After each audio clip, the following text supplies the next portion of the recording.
Hello friends, my self Nupur Tiwari and आज की class में हम डिस्कस करेंगे mega sporogenesis. It's very interesting topic. तो डिस्कस करते हैं हम इसे। इसको डिस्कस करने से पहले हमें कुछ चीज़ों को जानना ज़रूरी है कि इसमें क्या क्या प्रोसेस होती हैं। ये तो हम जानेंगे ही, बट उससे पहले हम कुछ और जानते हैं। Gynoecium is the female reproductive organ. The free single unit of gynoecium is called pistil or carpels. Carpels is also known as megasporophyll. These carpel are differentiated into three regions. यानी एक हम जानते हैं कि जो प्लांट का जो flower होता है वो रिप्रोडक्टिव ऑर्गन होता है। किसी भी प्लांट का जो रिप्रोडक्टिव ऑर्गन है वो है फ्लावर, जो उसमें रिप्रोडक्शन में हेल्प कराता है। तो उस फ्लावर में हम चार पार्ट को देखते हैं, जिसमें से दो जो फर्टाइल पार्ट होते हैं जो रिप्रोडक्शन में मेनली पार्टिसिपेट करते हैं, जो female sex organ and male sex organ. जबकि जो दो ऑर्गन्स होते हैं वो उसके प्रोडक्शन में एंड पॉलिनेशन में हेल्प कराते हैं। जैसे उसमें हम कैलिक्स एंड कोरोला देखते हैं, पेटल्स एंड सेपल्स। जैसे ये कोई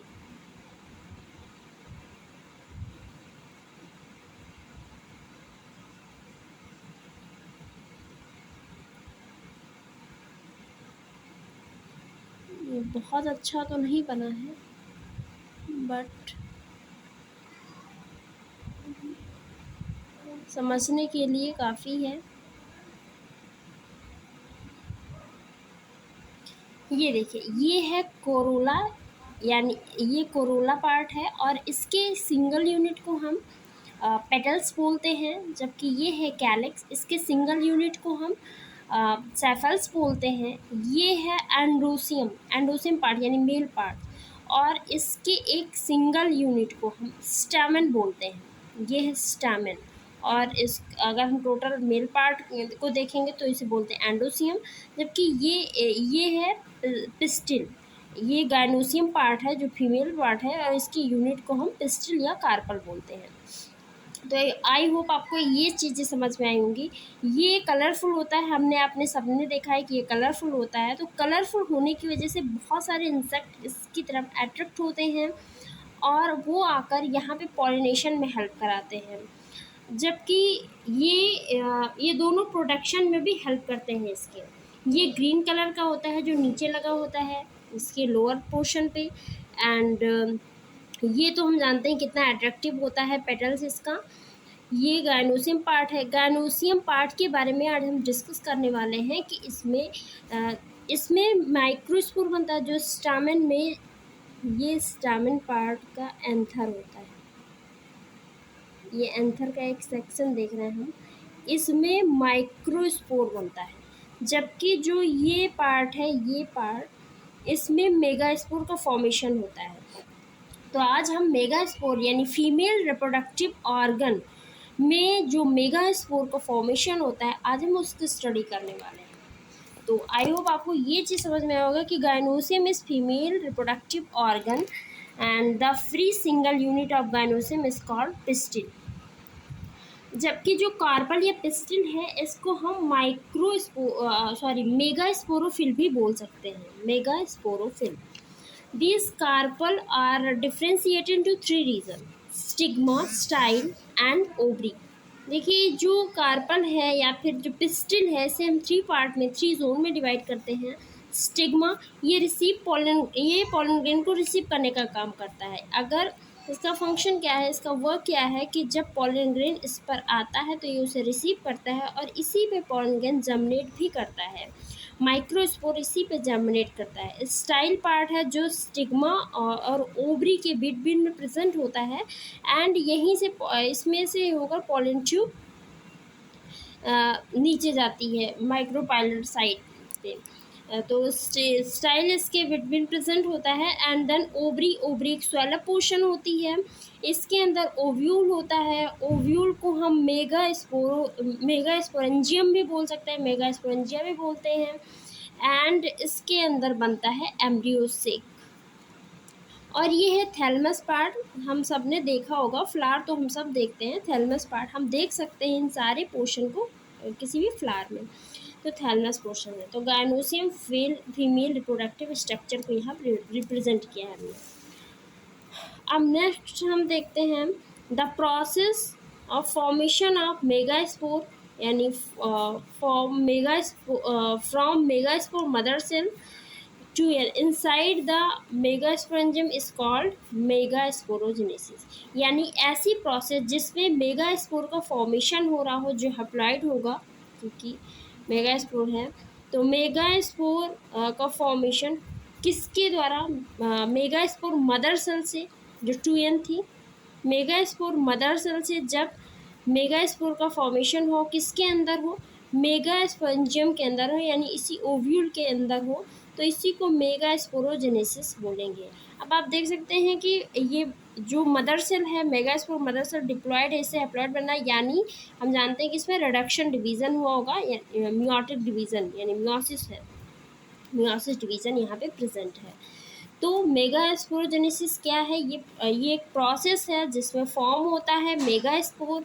किसके थ्रू फॉर्म होता है? From megaspore mother cell. और किसके अंदर बनता है? मेगास्पोरेंजियम के अंदर, यानी ओव्यूल्स के अंदर। तो अब हम जान गए हैं कि मेगास्पोरोजेनेसिस क्या क्या है। The ovule are composed by mass of parenchymatous homogeneous cells called nucleus. Nucleus is the main part of the ovule and it is covered by one or two coat called integument। यानी जो ovule है, ovule किससे compose होता है? Ovule में एक homogeneous cells present होती है। होमोजेनियस सेल्स मीन्स कि उसमें एक जैसे जो सारी सेल्स हैं वो एक टाइप की, वन टाइप की प्रेजेंट होंगी उसके अंदर, और उसको न्यूक्लियस बोलेंगे उस सेल्स को। न्यूक्लियस जो है वो मेन पार्ट है ओव्यूल का, क्योंकि ओव्यूल उसी से पूरा कंपोज होता है। और वो कवर्ड किससे होता है? उसमें कोट प्रेजेंट होता है, उससे कोट से कवर्ड होता है, जिसे इंट्यूबमेंट बोलते हैं। In most of the angiosperm, entire part of the nucleus is utilized by developing embryo। यानी हम कह सकते हैं कि जो एंजियोस्पर्म है, एंजियोस्पर्म एंटायर पार्ट ऑफ जो न्यूक्लियस, एंजियोस्पर्म का जो एंटायर पार्ट ऑफ न्यूक्लियस है वो एम्ब्रियो के डेवलपमेंट में यूटिलाइज होता है। एम्ब्रियो सेक का जो डेवलपमेंट है उसमें यूटिलाइज होता है। But in some angiosperm some part of nucleus remain inside the ovule, that part of nucleus present inside the seed in the form of thin layer known as perisperm। Perisperm, it is commonly found in family Piperaceae and Gingivieraceae।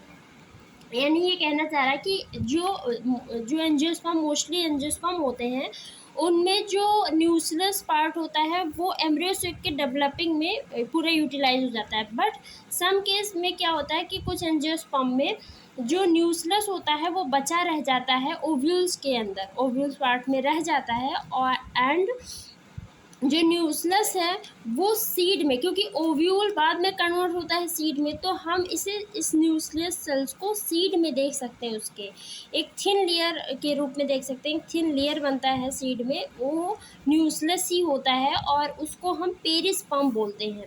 और ये हमें दिखता है किस family में? पिपरिएसी and जिंजिबिएसी में। तो I hope आपको यहाँ तक चीज़ें क्लियर हुई होंगी। अगर कोई डाउट रह जाता है तो आप पूछ सकते हैं बाद में कमेंट में। Process of megasporogenesis. अब मेगास्पोरोजेनेसिस की प्रोसेस क्या है? अब हमने पढ़ लिया कि कौन कौन से पार्ट हैं उसमें, क्योंकि ये पार्ट्स ही आगे पार्टिसिपेट करने वाले हैं मेगास्पोर के फॉर्मेशन में। A single hypodermal cell in nucleus is differentiated from rest of the cell by its dense cytoplasm, large size and large nucleus, which is called primary archisporial cell or archisporial initials। होता क्या है कि हमने ये पढ़ा कि जो ovule है, ओव्यूल में न्यूक्लियस सेल्स प्रेजेंट होती हैं। जो न्यूक्लियस सेल्स होती हैं उसमें से कोई एक न्यूक्लियस सेल्स या वो मॉडिफाइड हो जाती है, या फिर हम कह सकते हैं अदर सेल्स है, जो अदर रेस्ट सेल्स हैं उनसे डिफ्रेंशिएट हो जाती है। और कैसे डिफ्रेंशिएट होती है, उसका जो साइटोप्लाज्म है बहुत ही डेंस हो जाता है, लार्ज साइज़ की हो जाती है, एंड उसका जो न्यूक्लियस है वो भी लार्ज हो जाता है। और इस जो नया स्ट्रक्चर बनता है उसे हम क्या बोलते हैं, प्राइमरी आर्चीस्पोरियल सेल या आर्चीस्पोरियल इनिशियल से बोलते हैं। अभी हम इसे एक फिगर से भी समझेंगे, फिगर के माध्यम से हम इसे और अच्छे तरीके से समझ पाएंगे। Archesporium divides periclinally to form an outer primary parietal cell and inner primary sporogenous sales.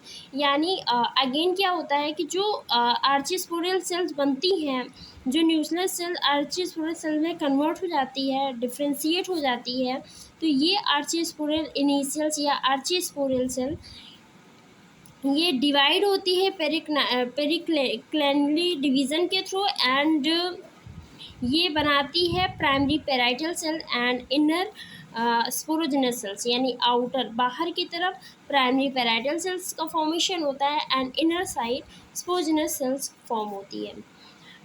अब इसमें कुछ इम्पॉर्टेंट टर्म देखते हैं, इम्पॉर्टेंट चीज़ें जानते हैं। Activity of primary parietal cell depend on type of plants. If plant belong to gamopetalae then it form tuninucleated type ovule, and if plant belong to polypetalli then if form crassinucellate types of ovule. यानी क्या होता है, जो crassinucellate and tenuinucellate type of ovules होता है, इसको हम समझ लेते हैं। इस ओव्यूल में होता क्या है कि जो पैराइटल सेल्स होती हैं उनमें कोई भी अगेन आगे कोई डिवीज़न नहीं होता है, और इसमें डायरेक्टली जो इसमें कोई भी पैराइटल सेल का फॉर्मेशन ही नहीं होता है। इसमें archesporial cell directly megaspore mother cell में कन्वर्ट हो जाती हैं और मेगास्पोर का फॉर्मेशन करती हैं। जबकि जो क्रेस्यून्यूक्लिएटेड टाइप्स होता है, इसमें क्या होता है, इसमें पैराइटल सेल का फॉर्मेशन होता है एंड स्पोरोजिनस सेल्स फॉर्म होती हैं। पैराइटल सेल अगेन आगे डिवाइड भी कर सकता है और नहीं भी, अनडिवाइडेड भी होता है, डिवाइड भी करता है और कई लेयर ऑफ सेल्स का फॉर्मेशन करता है, many layer of cells form करता है ये। एंड जो स्पोरोजिनस सेल्स होती हैं वो डायरेक्टली किसमें कन्वर्ट हो जाती हैं, मेगास्पोर मदर सेल्स में। तो आई होप आपको इसमें डिफरेंट पता चला होगा कि ये क्या है। आगे हम पढ़ते हैं, the primary sporogenous cells directly act as megaspore mother cells. जो प्राइमरी स्पोरोजिनस सेल्स बनी थी, पैराइटल सेल बनी, प्राइमरी स्पोरोजिनस सेल, अब पैराइटल सेल अगेन डिवाइड होंगी या फिर डिवाइड नहीं होंगी, और लेकिन जो स्पोरोजिनस सेल्स होगी वो डायरेक्टली एक्ट करने लगेगी मेगास्पोर मदर सेल जैसी। The megaspore mothers are divided meiotically to form 4 haploid megaspore. Megaspore mother cell divide करेगी मियोटिक डिवीज़न। जैसे हमने स्टार्टिंग में देखा था कि वो डिप्लॉयड थी, मेगास्पोर मदर सेल डिप्लॉयड होती है और वो हैप्लॉयड मेगास्पोर फॉर्म करती है। तो हम समझ सकते हैं कि उसमें मियोटिक डिवीज़न यानी मियोसिस हुआ होगा, एंड ये मियोटिक डिवीज़न के थ्रू डिवाइड करेगी, 4 हैप्लॉइड मेगास्पोर बनाएगी। The 4 haploid megaspore generally arrange in linear tetrad के फॉर्म में ऐसे ये अरेंज होंगे, and generally the lower most of chalazal megaspore remain functional out of tetrad of megaspore and the other 3 lie toward the micropylar degenerated. अब जो linearly arrange होंगे, जो chalazal side का जो मेगास्पोर होगा वो तो फंक्शनल होगा, एंड जो अदर 3 जो रेस्ट मेगास्पोर होंगे जो toward the micropylar region present, so they are degenerated, वो तीनों डीजनरेट कर जाएंगे। जबकि ये एक जो चैलेजल रीजन का होगा ये फंक्शनल मेगास्पोर होगा। तो यहाँ तक हुआ कि मेगास्पोरोजेनेसिस यानी मेगास्पोर फॉर्म हो गया जो फंक्शनल मेगास्पोर है। अब आगे क्या होता है, आगे होता है डेवलपमेंट ऑफ फीमेल गैमेटोफाइट यानी एम्ब्रियोसेक का फॉर्मेशन होगा। अब यही जो फंक्शनल मेगास्पोर है यही फीमेल गैमेटोफाइट का फॉर्मेशन करेगा। अब इसे हम फिगर के थ्रू समझ ले रहे हैं एक बार। ये है न्यूक्लियस सेल्स जो ओव्यूल में प्रेजेंट है। इसी में से एक सेल्स क्या होती है, इसमें प्राइमरी आर्चिस्पोरल सेल फॉर्म करती है because they are converted into dense cytoplasm, large in size, large nucleus, so that are converted into archisporial cells. The primary parietal cell and primary sporogenous cell. The archisporial cells again divided periclinic division and then resulting the form primary parietal cell and primary sporogenous cells. Then the primary sporogenous cells converted into megaspore mother cells.